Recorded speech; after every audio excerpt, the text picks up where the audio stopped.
Super ಆಗಿತ್ತು.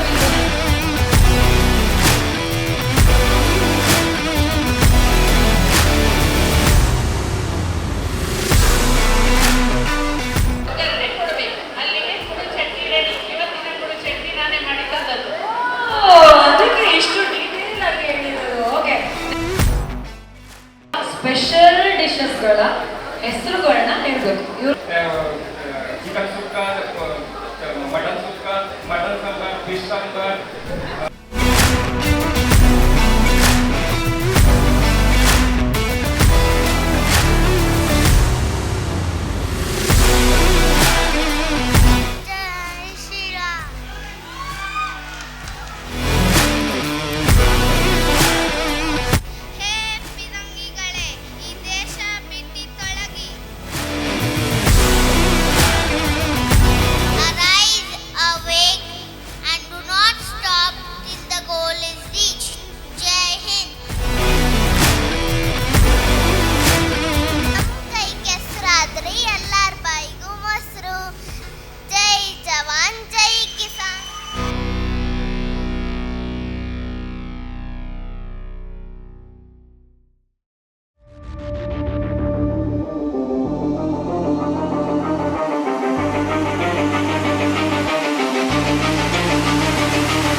ಪುರಸ್ಕಾರ ನಮ್ಮ 30 ಮಕ್ಕಳಿಗೂ ಕೂಡ ನಮ್ಮ ತಾಯಿಯ ಹೆಸರಲ್ಲಿ ನಾನು ಕೂಡ ಒಂದು ನಗದು ಭವನವನ್ನು ಜೋಡಿಸುವಂಥ ಕೆಲಸವನ್ನು ನಾನು ಮಾಡ್ತಾ ಇದ್ದೇನೆ. ಅದಕ್ಕೆ ಸ್ವೀಕಾರ ಮಾಡಬೇಕು ಅಂತೇಳಿ ಈ ಸಂದರ್ಭದಲ್ಲಿ ವಿನಂತಿಯನ್ನು ಮಾಡ್ಕೊಂತ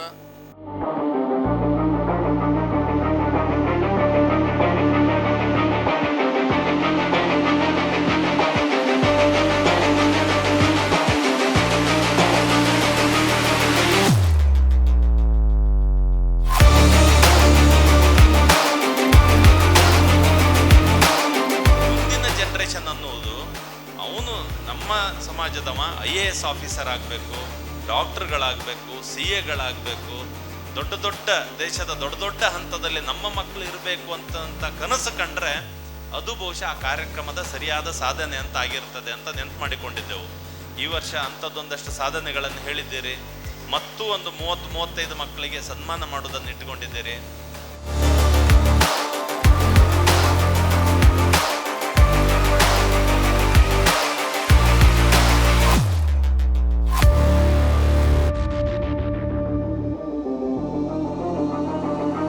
ಸನ್ಮಾನ್ಯ ಯಡಿಯೂರಪ್ಪನವರು ಬೆಂಗಳೂರು ದಕ್ಷಿಣ DC ಒಂದು ಆರ್ಡರ್ ಮಾಡಿದ್ರು. ಅಂಜನಾಪುರ ಗ್ರಾಮದ ಗೊಲ್ಲಹಳ್ಳಿಯ ಸರ್ವೆ ನಂಬರ್ 58ರಲ್ಲಿ ದೇವಾಡಿಗ ನವೋದಯ ಸಂಘಕ್ಕೆ 1 ಎಕರೆ ಜಾಗವನ್ನು ನೀವು ಮಂಜೂರು ಮಾಡಬೇಕು ಅಂತ ಅವರು DC ಆರ್ಡರ್ ಮಾಡಿದ್ರು. ನಕ್ಷೆ ಆಯಿತು, ಸರ್ವೆ ಆಯಿತು, ಕರೋನಾ ಬಂತು, ಅಧಿಕಾರಿಗಳು ಕೈಗೆ ಸಿಗಲಿಲ್ಲ. ಮತ್ತೆ ಅದರ ನಂತರ ಬಂದಂಥ ಕೆಲವೊಂದು ಬೇಜವಾಬ್ದಾರಿ ಅಧಿಕಾರಿಗಳಿಂದ ನಮ್ಮ ಕೆಲಸ ವಿಳಂಬವಾಗ್ತಾ ಇದೆ. ನಾನು ರಾಘಣ್ಣ ಮತ್ತು ಗುರುವಣ್ಣಲ್ಲಿ ಒಂದು ಮನವಿಯನ್ನು ಮಾಡ್ತೇನೆ. ಇದರ ಸಂಬಂಧಪಟ್ಟ ಎಲ್ಲ ದಾಖಲೆಗಳನ್ನು ನಾವು ನಿಮಗೆ ಕೊಡ್ತೇವೆ. ದಯಮಾಡಿ ನೀವು ಸಂಬಂಧಪಟ್ಟ ಅಧಿಕಾರಿಗಳು ಮತ್ತು ಇಲಾಖೆಯ ಸಚಿವರನ್ನ ಈ ಕುರಿತು ಗಮನ ಸೆಳೆದು ನಮ್ಮ ಕೆಲಸವನ್ನು ನೀವು ಮಾಡಿಕೊಡ್ಬೇಕಾಗಿ ನಿಮ್ಮಲ್ಲಿ ಕಳಕಳಿಯ ವಿನಂತಿಯನ್ನು ಮಾಡ್ತೇನೆ.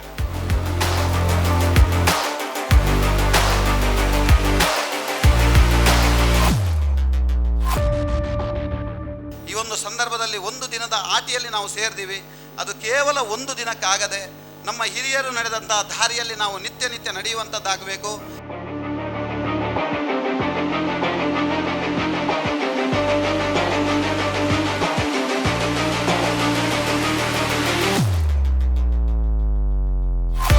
ಒಟ್ಟಾಗಿದ್ದಾರೆ ಅಂತ ಹೇಳಿದ್ರೆ ಚರಣ್ ರಾವ್ ಮತ್ತೆ ಅವರ ಟೀಮ್ ತುಂಬಾ ಚೆನ್ನಾಗಿ ಕೆಲಸ ಮಾಡ್ತಿದೆ ಅಂತ ಹೇಳಿ ಅರ್ಥ. But standing here facing this many audience, they should have the courage.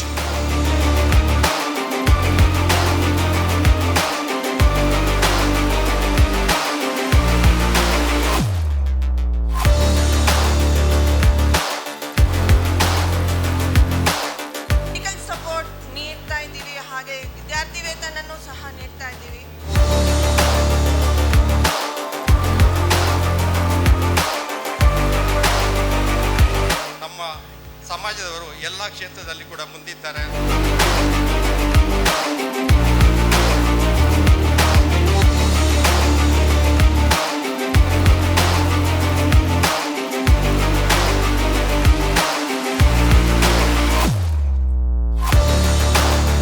ನಾವು ಜೀವಿತ ಕಾಲದಲ್ಲಿ ನಾವು ಏನು ಮಾಡಿರ್ತೀವಿ ಅದನ್ನು ಮೂಡಿಸಿ ಚಾಪು ಹೊತ್ತು ಬಿಟ್ಟು ಹೋಗ್ಬೇಕು. ಅದನ್ನು ಹಾಗೆ ಮಾಡಿದಾಗ ಮಾತ್ರ ನಮ್ಮ ಜೀವನ ಸಾರ್ಥಕ.